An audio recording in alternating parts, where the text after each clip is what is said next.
কথা তো আমরা সবাই জানি, তারপর আমি আবারও মনে করে দিতে চাই। জীবনকে প্রকৃতভাবে বুঝতে হলে আমাদের 3টি জায়গায় ভিজিট করা দরকার।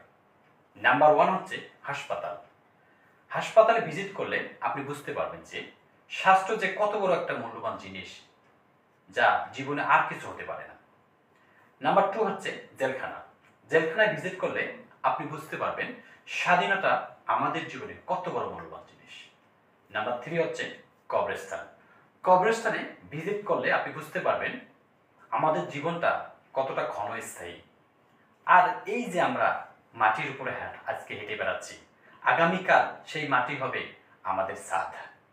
তাই জীবন একটা মাত্র, যে জীবনে আমাদের সেই জীবনকে পুরোপুরিভাবে সত্যিকারভাবে যাপন করতে হবে, সত্যিকারভাবে উপভোগ করতে হবে।